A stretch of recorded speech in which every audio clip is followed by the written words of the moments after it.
আল্লাহ বলে, বান্দা আমার মতো দয়ালু মনিব থেকে কেড়ে তোরে আলাদা করে দিল। মা গাররাকা, আরে বান্দা আমার থেকে কেন আলাদা হলি? আমি কি অপরাধ করেছি? সারাদিন আসমানে আলো দিয়ে আমি অন্যায় করছি, আজ আবার রাতের বেলা ঘুমের পরিবেশের জন্য অন্ধকার করে দিয়ে আমি অপরাধ করছি? মা গাররাক, এই যুবক, তোমার কাছে তোমার মালিক অপরাধ কি করছে বল না বেটা, বল। কেন সেজদা করলি না ভাইয়া? আল্লাহ তোমার কাছে কি অন্যায়টা করছে? কি অন্যায়, কি না দিছে মালিক? মা গাররাকা বিরাব্বিকাল কারীম, এটা আল্লাহর ডাক। আল্লাহ বলেন, বান্দা কে রে তোরে আমার থেকে আলাদা করলো? কেন রে তুই আমারে ছাড়লি? আমি কি দোষ করছি? হাদিসের মধ্যে আছে, লাইসা মিন ইয়াউমিন ইল্লা ইউরাদু আলা নবী সাল্লাল্লাহু আলাইহি ওয়াসাল্লাম আমালা উম্মতিহি গুদওয়াতান ওয়া আশিয়াতান। শোনো যুবক, আল্লাহর নবী বলেন প্রতিদিন দুইবার, সকালে একবার, সন্ধ্যায় একবার, আমার উম্মতের আমল আমি রাসূলের সামনে ফেরেশতারা পেশ করে। হায় হায়, নবীর সামনে তোমার নাম উচ্চারণ হয়, ফেরেশতা বলে, ইয়া রাসূলুল্লাহ একটা সিজদা দেয় নাই, একটা সিজদা দেয়, একটা সিজদা দেয় নাই। আল্লাহর নবী তখন বলে, হায় আমার উম্মত, আমার 23টা বছরের দিবানিশির এই মেহনতের কোনো কদর করলি না? 23 বছরের আমার এত কষ্টের কোনো কদর হলো না? হাসরের ময়দানে নবী, দোস্ত শুনেন, হাসরের ময়দানে আল্লাহর নবী তার পিঠ দেখাবে, পিঠ, নবী তার পিঠ দেখাবে, পিঠ দেখায়া বলবে, উম্মত দেখ আমার পিঠ, চালনির মতো ছিদ্র ছিদ্র করে ফেলছি। তায়েফের বাচ্চারা যখন আমার পাথর মারছে, ওই পাথরের আঘাত সইতে গিয়ে। সেদিন দেখবেন, সেদিন বুঝবা যুবক, নওজোয়ান, তোমাদের জন্য কাঁদার কেউ নাই, তোমাদের জন্য ভাবার কেউ নাই। মা বাপ ছেড়ে দিছে তোমারে, যা বাবা নষ্ট হয়ে যা। আহা, মোবাইলের হাতে ছেড়ে দিছে তোমারে, নষ্ট বন্ধুদের হাতে ছেড়ে দিছে তোমারে, যা বাবা পেটের ভুক লাগলে ভাত খাইয়ে যাইস, বাকি টাইম নষ্ট হয়ে যা। হযরত মাওলানা ইরশাদুল্লাহ রাহমাতুল্লাহ আলাইহি, আমার মনে আছে একবার উনি আমাদেরকে একটা বলছিলেন, বাবা কিয়ামতের বহু আলামত নবীজি বলছেন যে প্রকাশ পাবে, ঠিক কি না বলেন? যেমন জ্ঞান কমে যাবে, মূর্খতা বেড়ে যাবে, এরপরে হত্যা খুন বেড়ে যাবে, জিনা ব্যভিচার বেড়ে যাবে, মদ পান বেড়ে যাবে, এরপরে মসজিদের মধ্যে উচ্চ আওয়াজ বিনা কারণে চিল্লাচিল্লি হাঙ্গামা বেড়ে যাবে, রাষ্ট্রীয় সম্পদ আপনার সম্পূর্ণ অন্যায়ভাবে ছিনায় নিয়ে খেয়ে ফেলবে, কারো আমানত খেয়ানত করে নিজের মনে করে ভক্ষণ করে ফেলবে, যাকাত দিতে নিজেকে জরিমানা মনে করবে, মাকে দূরে সরায় দিবে, স্ত্রীকে গোলামি করবে, বাবাকে দূরে সরিয়ে দেবে, বন্ধুকে কাছে টেনে নিবে। এগুলো সব কিসের আলামত? হুজুর বলতেন যে বাবা শোনো, প্রতিটা আলামত যে একজন মানুষ স্ত্রীর গোলামি করবে, বাবাকে মাকে নাফরমানি করবে, বন্ধুকে কাছে টানবে, বাবাকে দূরে সরাবে, এই যে আলামতগুলো, এগুলো পছন্দনীয় না অপছন্দনীয়? মদ বেড়ে যাবে, নেশা বেড়ে যাবে, জুয়া বেড়ে যাবে, অশ্লীলতা বেড়ে যাবে, জিনা ব্যভিচার বেড়ে যাবে, এগুলো পছন্দনীয় না অপছন্দনীয়? বলেন না কথা। তো হুজুর বলতেন যে বাবা তোমাদেরকে আমি উপদেশ দেই, আল্লাহর কাছে প্রতিদিন এই দোয়া করবা, আল্লাহ এই মন্দ আলামতগুলো আপনি তো কাউকে না কাউকে দিয়ে দেখাবেন, কাউকে না কাউকে দিয়ে করাবেন, সেটা যেন মাওলা আমারে দিয়া না হয়। আমি যেন এমন সন্তান না হই যে সন্তান মাকে কষ্ট দিছে। আমি যেন এমন সন্তান না হই যে সন্তান বউয়ের গোলামি করে। আমি যেন এমন সন্তান না হই যে সন্তান মাদকাসক্তদের মধ্যে নাম ওঠে।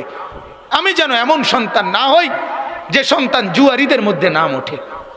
আমি যেন এমন সন্তান না হই যে সন্তান অসভ্যদের খাতায় নাম ওঠে। এমনটা যেন আমারে দিয়ে আল্লাহ আপনি করাইয়েন না, আমারে দিয়া দেখায়েন না। হুজুর বলতেন, বাপ এই দোয়া নিয়মিত করবা। এটা বহুত বড় নিয়ম কথা, এটা বহুত বড়, যে আল্লাহ আমাকে দিয়ে কোনো গুনাহ পরিচিত যেন না হয়। কিয়ামতের আগে আল্লাহ রসুল কি বলে গেলেন কি হবে? সাথীরা, জোয়ান ভাইরা, আল্লাহর কসম আমি তোমাদের কাছে বলি বাপ, আল্লাহ রসুল সাল্লাল্লাহু আলাইহি সাল্লাম বলেন কিয়ামতের আগে মানুষের জীবনে অভাব এবং দুর্ভিক্ষ চূড়ান্ত পর্যায়ে আসবে। এটা আল্লাহ রসুলের ভবিষ্যৎবাণী। এক। দুই নাম্বার, কিয়ামতের আগে মানুষ দাজ্জালের ফিতনায় পড়ে কোটি কোটি মানুষ 40 দিনের মধ্যেই নিজেদের ঈমান হারাইয়া জাহান্নামী হবে। হাদিস, মুসলিম শরীফের হাদিস। দাজ্জালের কথা বুখারী, মুসলিম, আবু দাউদ, তিরমিজি, নাসাই, ইবনে মাজাহ সব কিতাবে আছে, সব কিতাব। আল্লাহ রসুল বলেন 3টি বছর এমন হবে, প্রথম বছর আসমান থেকে 3 ভাগের 1 ভাগ বৃষ্টি হবে না, জমিন থেকে 3 ভাগের 1 ভাগ ফসল হবে না। দ্বিতীয় বছর 2 ভাগ বৃষ্টি হবে না, দ্বিতীয় বছর 2 ভাগ ফসল উঠবে না। তৃতীয় বছর 1 ফোঁটা বৃষ্টি হবে না, 1 ফোঁটা জমিন থেকে ফসল উঠবে না। লা তামতুরুস সামা, আসমান বৃষ্টি বর্ষণ করবে না। ওয়ালা তামবুতুল আরদু, জমিন থেকে ফসল উঠবে না। আল্লাহ রসুল বলেন এই 3টি বছরের লাগাতার দুর্ভিক্ষে মানুষগুলোর মধ্যে হাহাকার আর দুর্ভিক্ষ পুরি যখন চূড়ান্ত ভাবে শুরু হবে, আল্লাহ রসুল বলেন এই 3টা বছর যখন এভাবে লাগাতার দুর্ভিক্ষ হবে, কি পরিমাণ অভাবে পড়বে? কথা বলেন না কেন? কি পরিমাণ? এখন নবী বলেন যখন এই দুর্ভিক্ষ চূড়ান্ত, ফায়াখরুজুদ দাজ্জাল, এই তখন দাজ্জাল বের হবে। দাজ্জাল বের হবে। দাজ্জাল কি করবে আয়েশা? আল্লাহ রসুল বলেন মাহু জিবালুম মিন খুবজিন, তার কাছে রুটির পাহাড় থাকবে, রুটির। ওয়া মাহু লাহমুন, তার কাছে গোশত থাকবে।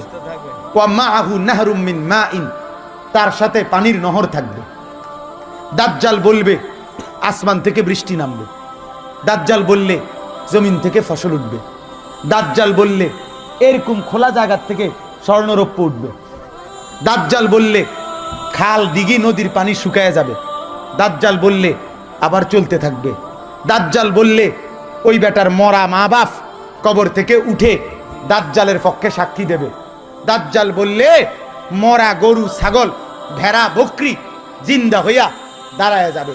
দাজ্জাল যেই প্রাণীগুলোর দিকে হাতের ইশারা করবে ওইগুলোর উলানে দুধে পূর্ণ হবে, যেগুলোর দিকে হাত দিয়ে ইশারা করবে না সেগুলো শুকাইয়া কাঠ হইয়া যাবে। দাজ্জালের এগুলো দেখানোর পর ঈমান টিকাইয়া রাখা কি পরিমাণ কষ্ট হবে? কথা বলেন না কেন? 3 বছরের ক্ষুধার্ত, আবার এই সমস্ত ভেলকিগুলো দেখাইতেছে। এই অবস্থায় দাজ্জাল তার অনুসারী, হাদিসের মধ্যে আছে দাজ্জালের সাথে নিয়মিত 3 শ্রেণী থাকবে। তার অনুসারী 24 ঘন্টা তার সাথে থাকবে। কয় শ্রেণীর লোক? 1 নাম্বার 70,000 ইহুদি। কয় হাজার? 2 নাম্বার অগণিত শায়াতিন, শয়তান। 3 নাম্বার আন-নিসা, অগণিত নারী। হাদিস আউয়ালু মান ইয়াতবাউহু আন-নিসা, আল্লাহ রাসূল বলে দাজ্জালকে সর্বপ্রথম অনুসরণ করবে মহিলারা। এই জন্য যত ভণ্ডামি মহিলাদের কি দিয়া জমে বেশি, ঠিক কিনা বলেন না কেন? যত ভণ্ডামি, যেখানে যত ভণ্ডামি সবখানে জমে বেশি কারে দিয়া? মহিলা গণিত। হ্যাঁ, এই জন্য এই কারবার দেখলে তো মহিলারা জামাইরে বাজারে থুইয়ে যাই গেব, এবারটা বাজারে তাই দেখবে ওটার বউ নাই। হ্যাঁ আইসে দেখবে নাই, গেছে গা দাজ্জালের সাথে চলে গেছে। নাউজুবিল্লাহ, বলেন নাউজুবিল্লাহ।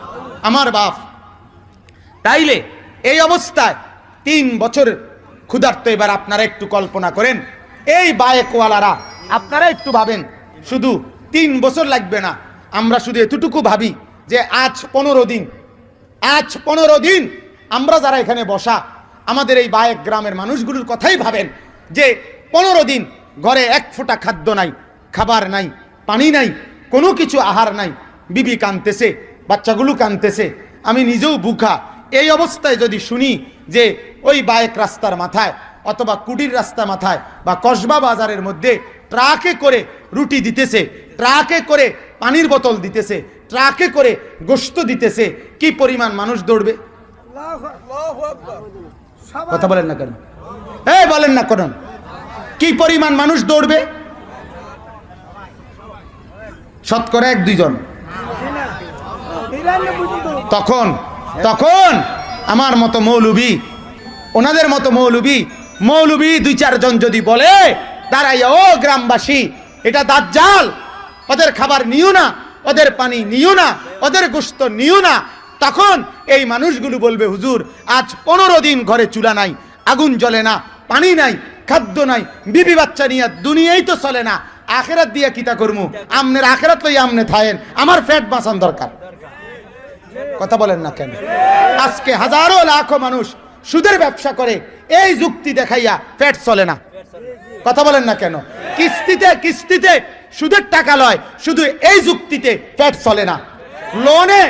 লোনে কোটি কোটি টাকা নিয়ে ব্যবসা করে, এই যুক্তিতে, নাইলে বড় লোক হওয়া যাবে না। তোরে বড় লোক হইতেই হবে মুসলমান। কে বলছে তোরে? তাইলে আপনি বলেন, আজকে অগণিত মানুষ পরিষ্কার হারাম বুঝার পরও গুনাহের মধ্যে লিপ্ত কিনা বলেন না? সারাটা দিন কর্মে ব্যস্ত, নামাজের সময় মিলে না, আল্লাহকে ডাকার সময় মিলে না, একবার সুবহানাল্লাহ পড়ার সময় নাই, একবার আলহামদুলিল্লাহ পড়ার সময় নাই, অথচ বাজে কথা বলার মতো অবসরের অভাব নাই, বহু সময় তার হাতে।